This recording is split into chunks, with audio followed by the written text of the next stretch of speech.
The U.S. Department of Agriculture has reduced its forecast for food price inflation this year to 1.5% to 2.5%. USDA economist Ricky Volpe says a number of factors are contributing to the less than expected increase. We were initially looking at 3 to 4% increase, which was above average. That was, before we knew that we were going to have these lower fuel prices and the strengthening U.S. dollar, the overall improving economy. We are still looking at some food prices that are going to go up a little bit more than average and some that will go up less than average.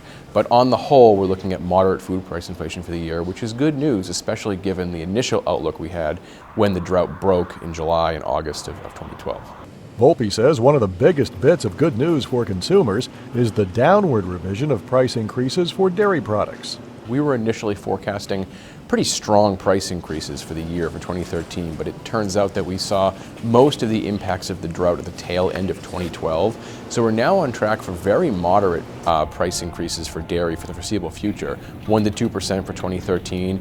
And although beef prices won't be increasing as much as expected, beef will remain expensive this year. We're now looking at beef prices to increase between 2 and 3% on the year, but I should note that many beef prices have reached record or near record levels across supermarkets in the U.S. So inflation for the beef category may be small in percentage terms, but it's not as if consumers are seeing any relief there.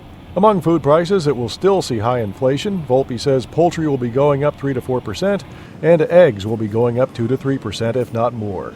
In Washington, D.C., for the U.S. Department of Agriculture, I'm Bob Ellison.